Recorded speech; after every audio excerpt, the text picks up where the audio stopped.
Gracias, Señor. Usted sintoniza Sigamos con Jesús, Camino al Paraíso.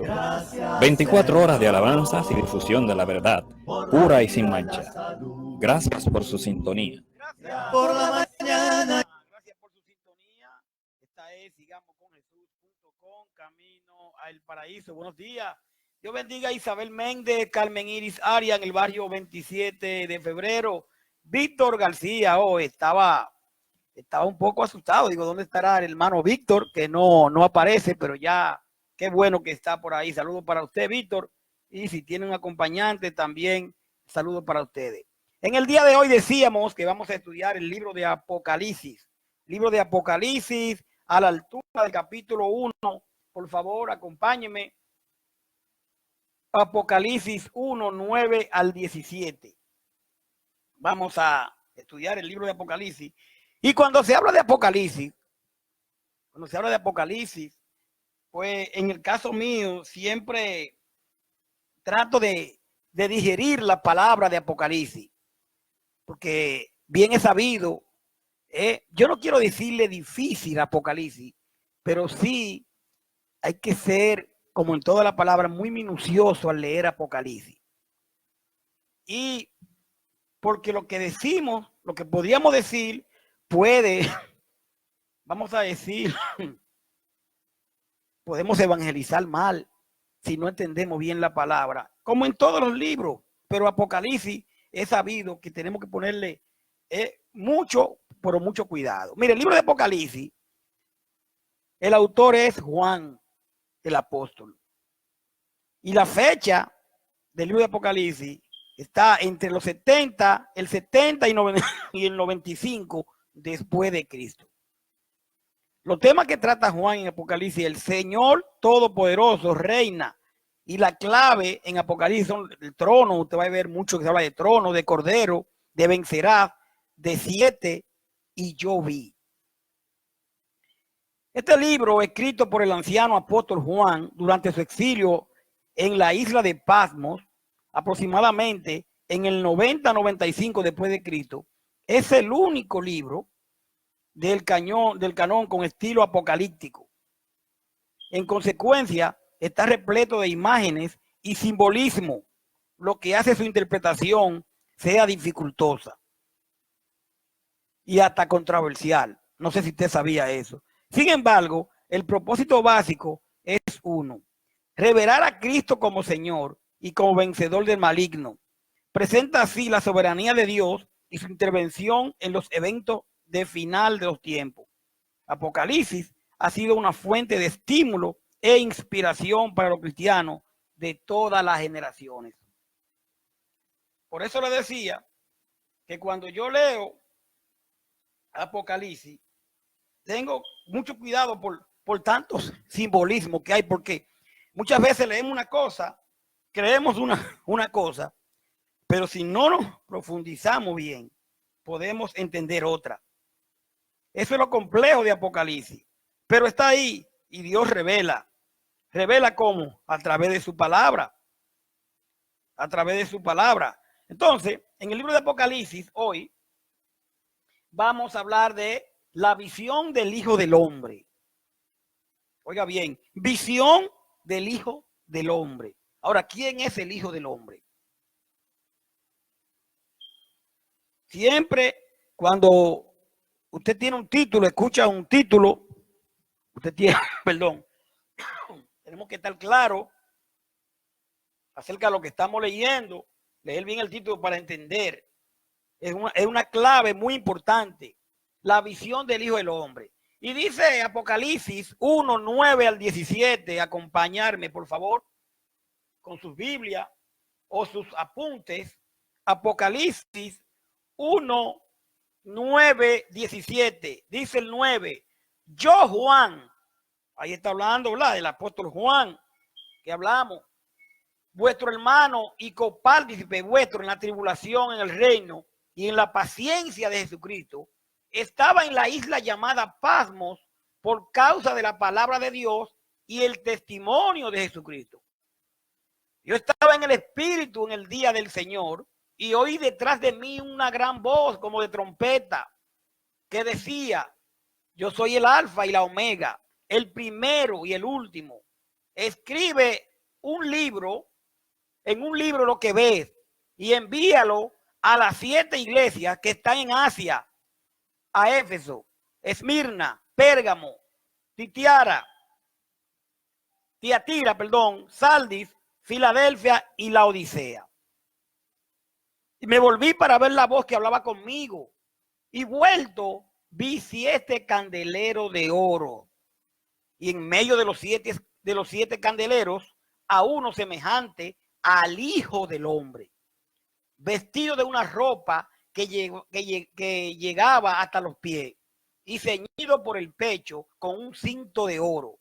Su cabeza y sus cabellos eran blancos como blanca lana, como nieve sus ojos, como llama de fuego, y sus pies semejante al bronce bruñido, refulgente como en un horno, y su voz como estruendo de muchas aguas. Tenía en su diestra 7 estrellas de su boca, salía una espada aguda de 2 filos, y su rostro era como el sol cuando resplandece en su fuerza. Cuando le vi, caí como muerto a sus pies, y él puso su diestra sobre mí, diciéndome: no temas, yo soy el primero y el último. Esto es palabra de Dios. ¿Quién está dando el relato aquí? Comienza aquí en el 9, 1 Corintios 1, 9, 17. Dice: yo, Juan, vuestro hermano, copartícipe vuestro en la tribulación, el reino y la paciencia de Jesucristo. Estaba en la isla de Patmos por causa de la palabra y de Dios y el testimonio de Jesucristo. Yo estaba en el Espíritu en el día del Señor y oí detrás de mí una gran voz de trompeta. Aquí Juan nos relata lo que él escuchó, para que podamos entender. Por eso le dije, comenzamos a hablar en Apocalipsis, lo difícil que es interpretarlo, pero con la ayuda de Dios lo vamos a hacer. Perdón. Quiero saludar a Anaibé Alcántara, a la señora Anaibé, que está con nosotros de New York. También Carlos García. Dios le bendiga. Carlos García, que está con nosotros. Y dice el 9: yo, Juan, vuestro hermano y copartícipe vuestro en la tribulación, en el reino y en la paciencia de Cristo, estaba en la isla llamada Patmos por causa de la palabra de Dios y el testimonio de Cristo. Juan estaba invitado a Patmos, era. Invitarían a Juan a Patmos, fue. Juan estaba preso. Ahora, ¿por qué estaba preso Juan? Por causa de la palabra de Dios y el testimonio de Jesucristo. Juan estaba predicando la palabra. Predicando la palabra del Señor. Juan no estaba hablando de él, del testimonio de él, de que yo era, que yo esto, que yo cuando yo aquello. No, Juan estaba hablando del testimonio de Jesucristo. Y cuando nosotros predicamos la palabra, tenemos que dejar tanto el yo era, el que cuando yo. Los testimonios no son malos, son buenos, pero lo que me salva es Cristo. Y dice que él estaba en la isla de Patmos por causa de quién, del testimonio de él, de la palabra de Dios y el testimonio de Jesucristo. Entonces dice el 10: yo estaba en el Espíritu en el día del Señor y oí detrás de mí una gran voz como de trompeta que decía: yo soy el alfa y el omega, el primero y el último.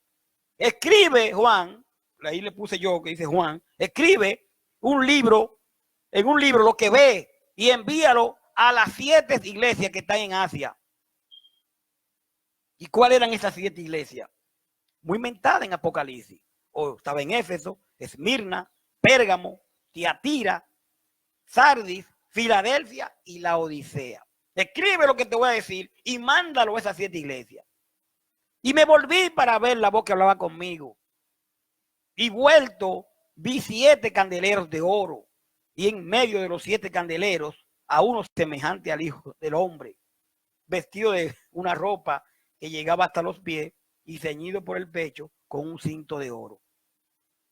Sus cabezas y su cabello eran blancos como blanca lana, como nieve, sus ojos como llama de fuego. Está hablando Juan, ¿eh? Y sus pies semejantes al bronce bruñido, refulgente como en un horno, y su voz como el trueno de muchas aguas. Tenía en su diestra 7 estrellas, de su boca salía una espada aguda de 2 filos, y su rostro era como el sol cuando resplandece en su fuerza. Cuando le vi, caí como muerto a sus pies. Caí como muerto a sus pies.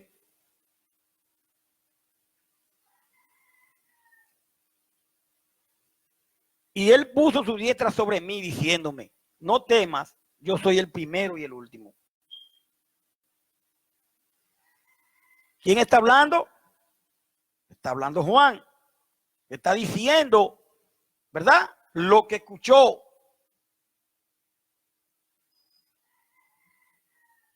Ahora bien, él comienza diciendo que él estaba en la isla llamada Patmos por causa de lo que hablamos, de la palabra de Dios y el testimonio de Jesucristo. El verso 9 de Apocalipsis 1. Sígame. Patmos, una isla pequeña y rocosa en el mar Egeo, situada a unos 80 kilómetros al suroeste de Éfeso. La tradición cristiana de los primeros siglos dice que Juan fue desterrado a esa isla por los romanos. La tradición cristiana dice que Juan fue desterrado a esa isla por los romanos. Ahora, en el 10, en el verso 10, acompáñenme, dice, yo estaba en el Espíritu en el día del Señor y oí detrás de mí una gran voz de trompeta. Juan dice que estaba en el Espíritu en el día del Señor. Bueno, aquí yo estuve estudiando, leyendo, y de verdad que le pido al Señor que me ayude a entender esta palabra aquí por lo que vamos a leer. Porque él dice que estaba en el Espíritu. Ahora, la palabra dice que todo cristiano debe de estar en el Espíritu. ¿Por qué? Aunque todo cristiano está en el Espíritu, vamos a Romanos 8:9, porque Juan dice que estaba en el Espíritu. Entonces, Romanos 8:9 nos dice a nosotros, fíjese cómo nos dice, 8:9 de Romanos, mas nosotros no vivís según la carne, sino según el Espíritu. Si es que el Espíritu de Dios mora en vosotros, y si alguno no tiene el Espíritu de Cristo, no es de él. Ahora, hay que estar en el Espíritu de Cristo. Y Juan dice aquí, por eso le digo la complicidad de esto, pero, estamos entendiendo, Juan, el apóstol, dice que estaba en el Espíritu. Entonces dice, aquí se refiere a la comunicación que tenía Juan con el Espíritu cuando recibió esta revelación. Es lo mejor que yo puedo explicar esta parte aquí. Pero es bueno ¿verdad? Que estuviéramos mirando. Entonces, se refiere a la comunicación que Juan tenía con el Espíritu cuando recibió esta revelación. Del verso 1. Si usted se va a Ezequiel 3:12, vaya apuntando. A Ezequiel 8:3. A Ezequiel 11:1. A Hechos 11:5. Y a Hechos 22:17. Si lo quiere apuntar, se dará cuenta por qué aquí dice que Juan estaba en el Espíritu. Ezequiel 3:12. Ezequiel 8:3. Ezequiel 11:1. Hechos 11:5. Y Hechos 22:17. Pero sigue diciendo Juan, ¿verdad? Dice, yo estaba en el Espíritu en el día del Señor y oí detrás de mí una gran voz de trompeta. El día del Señor. ¿Cuál es el día del Señor? Porque él dice que estaba en el día del Señor. Bueno, el día del Señor, es decir, el primer día de la semana, domingo, el día de la resurrección del Señor y el día cuando las iglesias en Asia se reunían para adorar. ¿No estamos entendiendo?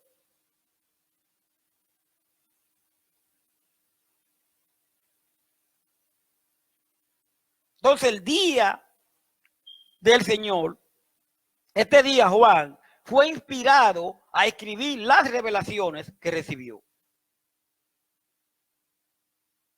¿A quién le escribió Juan la carta? Dice 11. Yo estaba en el Espíritu del Señor y oí detrás de mí una gran voz como de trompeta que decía: yo soy el alfa y el omega, el primero y el último. Escribe en un libro lo que ves y envíalo ¿a quién? A las 7 iglesias que hemos mencionado. A las 7 iglesias. Las 7 iglesias fueron escogidas. ¿Por qué fueron escogidas estas 7 iglesias? Entendemos, porque caracterizaban las condiciones que podían existir en cualquier otra iglesia.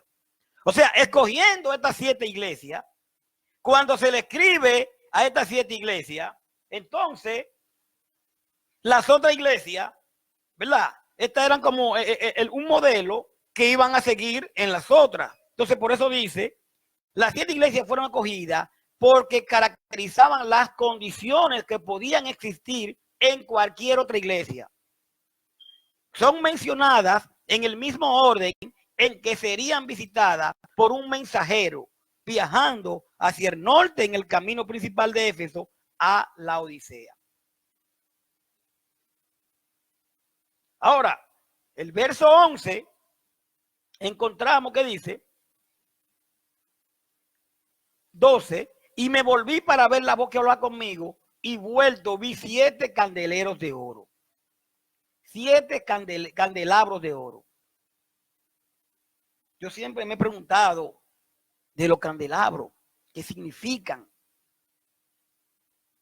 Las iglesias son comparadas a candelabros, cuya función es la de producir luz espiritual. Si no la producen, pueden ser removidas. Los 7 candelabros, ¿verdad? Que lo que eran luces, entonces aquí se traduce a una luz espiritual. La iglesia estaban llamadas a producir lo espiritual. Ahora bien, Apocalipsis 2:5, ¿qué encontramos? Apocalipsis 2:5 dice: recuerda por tanto de dónde has caído y arrepiéntete y haz las primeras obras, pues si no, vendré pronto a ti y quitaré tu candelero de su lugar si no te hubieres arrepentido. Como cristiano, tanto usted como yo, ¿qué tipo de luz estamos dando al mundo? ¿Estamos realmente en lo espiritual o estamos en lo carnal? Porque Apocalipsis, aquí 2, que hemos leído, 2:5, dice: por cuanto recuerda de dónde ha caído y arrepiéntete y haz las primeras obras, pues si no, vendré pronto a ti y quitaré tu candelero de su lugar y no, si no te hubiera arrepentido. No sé, nosotros pudiéramos estar ahora mismo desconectados de lo que es el espíritu. Pudiéramos estar haciendo cosas que a Dios no le agradan, pero todavía tenemos tiempo de arrepentirnos de eso, de arrepentirnos de esas cosas que hacemos que a Dios no le agradan.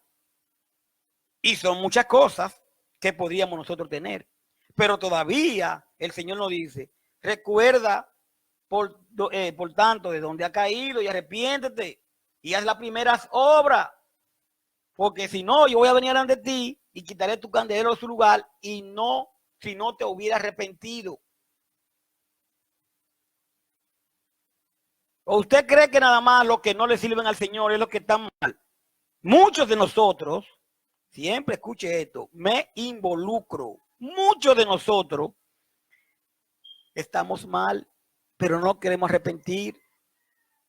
Creemos que, no importa, con yo servirle al Señor está bien, ya Él sabe. No.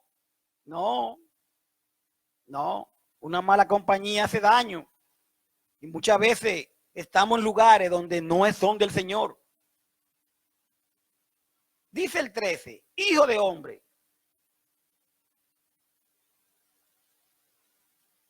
Vamos a leer el 13 de Apocalipsis. Dice, y en medio de los 7 candeleros, a uno semejante al Hijo del Hombre, vestido con una ropa que llegaba hasta los pies y ceñido por el pecho por un cinto de oro. Entonces, en medio de los 7 candeleros, a uno semejante al Hijo del Hombre. ¿Qué significa? En los evangelios es frecuente el uso de esta expresión.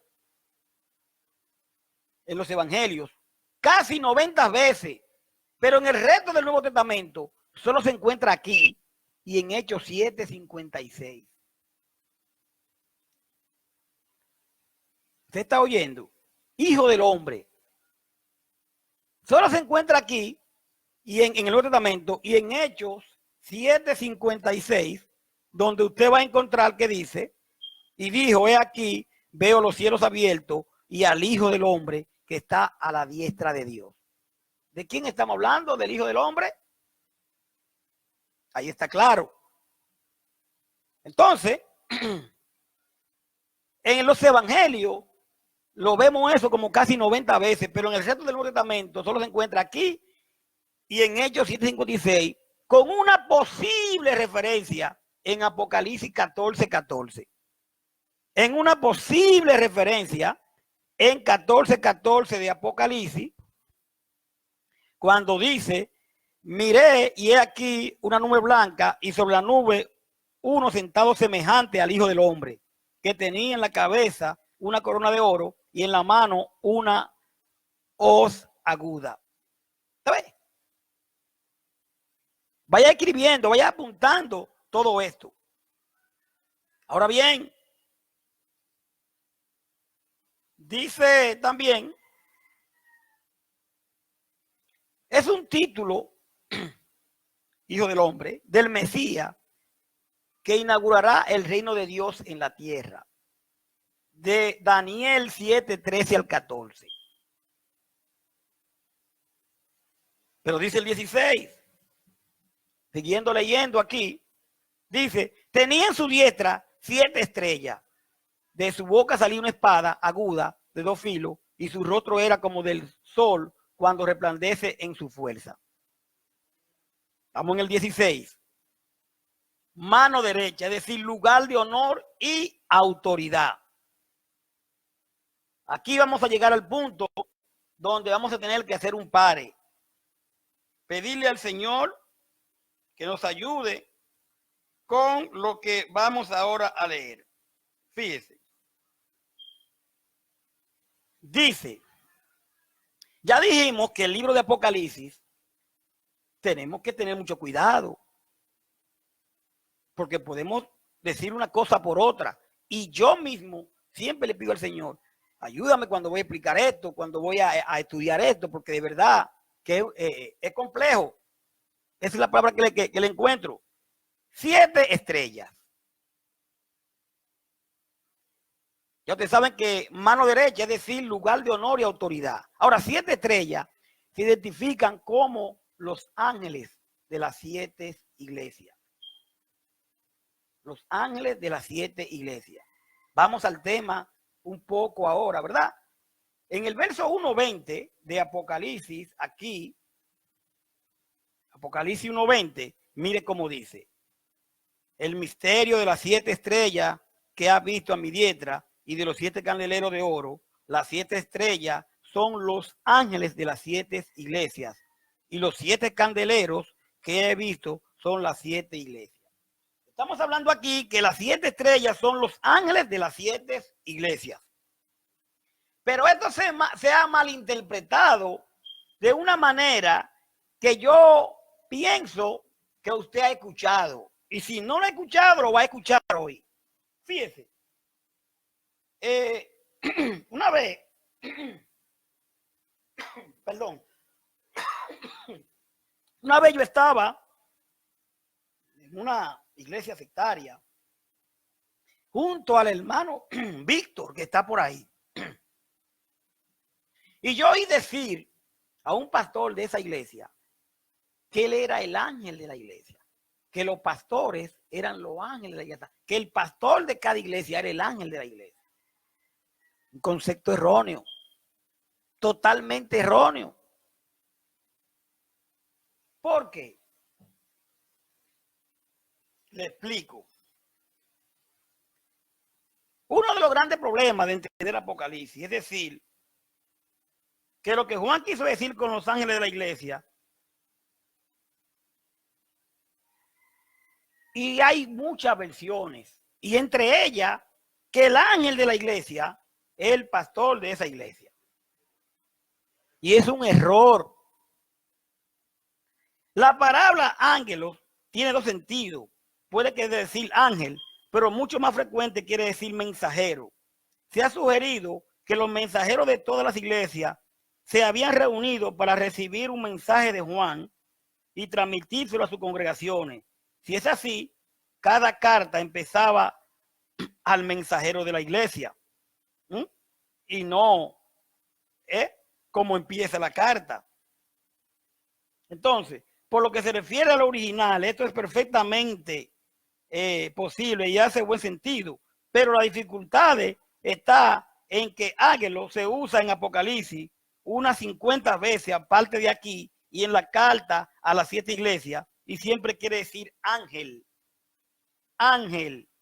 Se ha sugerido que aquello quiere decir, que ángelo quiere decir al obispo de cada iglesia, como le decía a cada pastor. Se ha sugerido o que los obispos de la iglesia se habían reunido para tener un encuentro con Juan, o que Juan le está dirigiendo a ellos esta carta. A favor de esta teoría se citan las palabras de Malaquía, porque los labios del sacerdote han de guardar la sabiduría y de su boca el pueblo buscará la ley, porque es mensajero del Señor y de los ejércitos. Usted encuentra eso en Malaquía 2:7. Eso es lo que sugieren. En el Antiguo Testamento griego, mensajero es ángelo, y se sugiere que el título se podría haber aplicado a los obispos de la iglesia. Son los mensajeros de Dios de las iglesias, y es a ellos a lo que se dirige Juan. Esta explicación también da buen sentido, pero está expuesta a la misma objeción de la primera. Explica ángelo a una persona humana, que es algo que Juan no hace en el resto del libro. Se ha sugerido también que tiene relación con la idea de los ángeles de la guarda. Según el pensamiento hebreo, cada nación tenía su ángel. Usted lo busca eso en Deuteronomio 10:13, ¿verdad? En Daniel 12:1. Las personas también tenían cada una un ángel de la guarda. Cuando Rode llegó con la noticia de que Pedro había salido de la cárcel, no la creyeron y dijeron que sería su ángel. El mismo Jesús habló de los ángeles que tal cuidado de los niños. Si tomamos eso en sentido, la dificultad esta es que se reprende y se advierte el castigo a los ángeles guardianes por los pecados de su iglesia respectiva. De hecho, Orígenes creía que de eso se trataba. Decía que el ángel de la guarda de una iglesia era como el tutor de un niño, y si éste se descarriaba, el culpable de ello era su ángel. La dificultad subyace en que, aunque se menciona al ángel de la iglesia en la dirección de cada mensaje, esta se dirige sin duda a los miembros de la iglesia. La carta es dirigida a los miembros de la iglesia, a la esencia de la iglesia, al ángel de la iglesia, a la esencia de la iglesia. Se decía que el ángel de la guarda, que cada quien tiene un ángel de la guarda. Entonces, si yo me descarrío, Dios va a culpar al ángel de la guarda, pero todos nosotros vamos a dar cuenta de nuestros actos. Entonces, ese es el punto. Entonces, si yo me descarrío y usted es el ángel de la guarda mío, no puede ser. Ahora, la teoría, que es la que yo quiero desmontar con la palabra, es que un pastor en una iglesia es el ángel de la iglesia, como se ha querido llamar. Y un pastor no es el ángel de la iglesia. ¿Usted sabe por qué? Y es sencillo. Porque cada congregación, primero, es independiente. Y segundo, no es llamada a ser dirigida por un pastor. Entonces la carta está dirigida al ángel de la iglesia y la iglesia no debe ser dirigida por una persona. Si usted se va a Tito 1:5, acompáñeme a Tito 1:5, por favor, nos damos cuenta y desmontamos esto que se ha dicho de que un pastor es el ángel de la iglesia. 1:5 le dice Pablo a Tito, le dice de esta manera: por esta causa te dejé en Creta, para que corrigiese lo deficiente y estableciese ancianos en cada ciudad, así como yo te mandé. Entonces la carta no puede estar dirigida a uno, porque claramente aquí nos dice Tito 1:5 que Tito, te dejé aquí para que establecieses ancianos en cada congregación. Entonces las congregaciones están dirigidas por ancianos, diáconos, y ancianos y obispos y pastores, lo mismo. Entonces, sobre este punto, entendemos que esta carta no es como quieren muchos decir,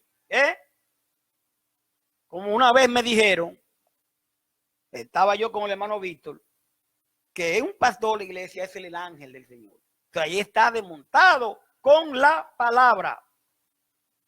No es lo que yo piensa o diga, es lo que dice la palabra.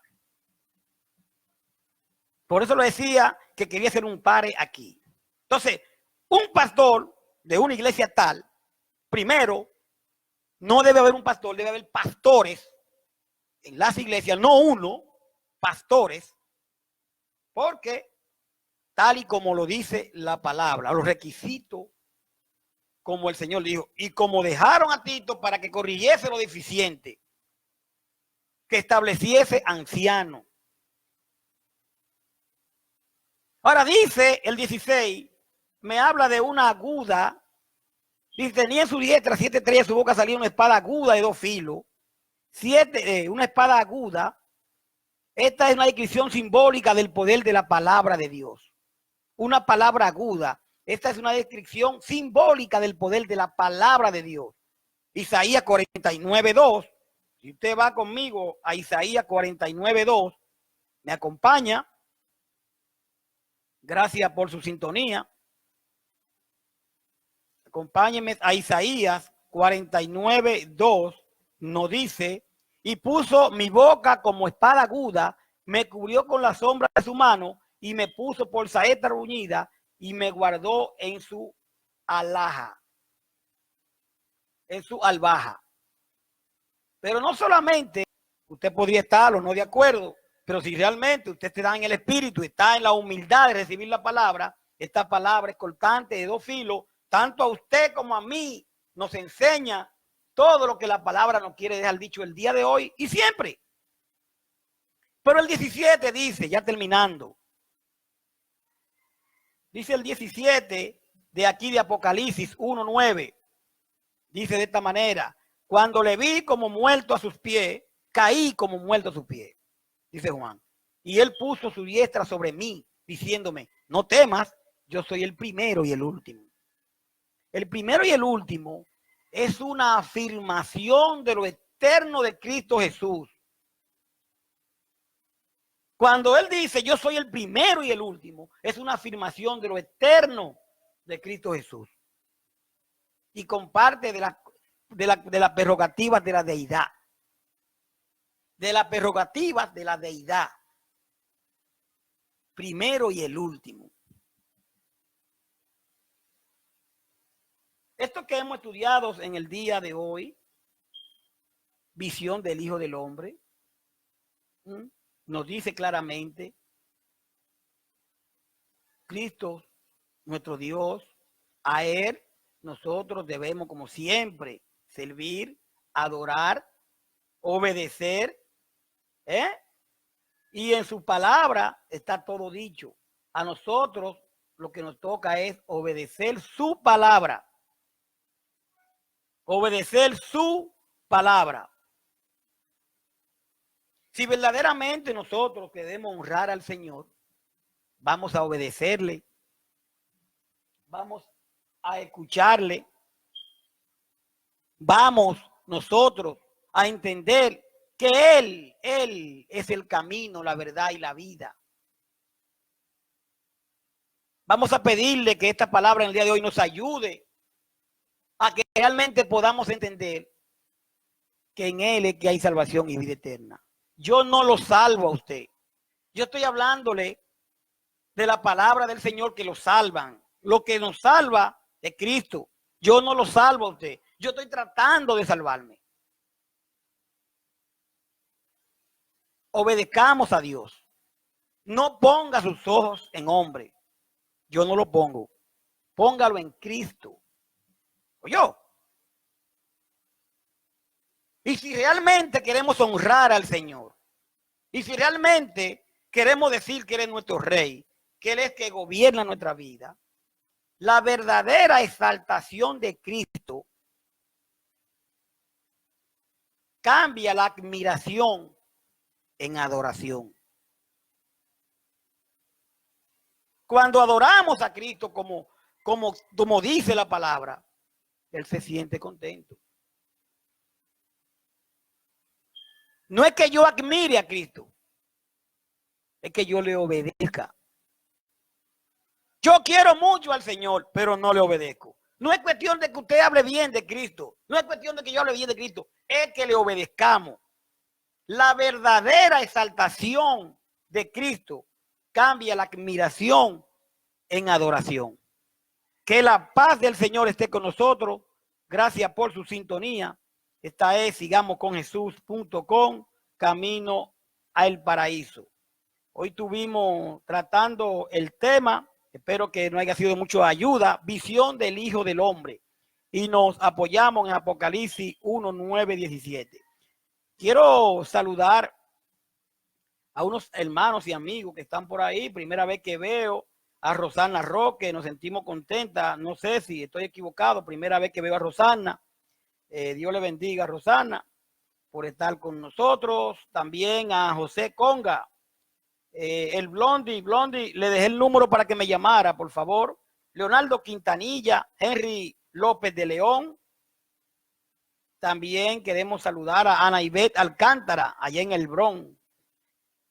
Carlos García. También a Isabel Méndez, Carmen Iri Arias, Joel López, Irma Lozano, José Alberto González, ya lo dije. Señores, gracias por su sintonía. Esta es sigamosconjesús.com, camino al paraíso. Siempre revise su palabra, nunca, ¿verdad? Le diga amén a todo lo que usted escucha. Porque diciendo amén muchas veces no es lo que la palabra dice. Tenga mucho cuidado, que hay muchos engañadores y yo puedo ser uno de ellos. Pongamos nuestros ojos en Jesús. Buenos días, Dios le bendiga. Gracias, Señor. Usted sintoniza Sigamos con Jesús, camino al paraíso. 24 horas de alabanzas y difusión de la verdad, pura y sin mancha. Gracias por su sintonía.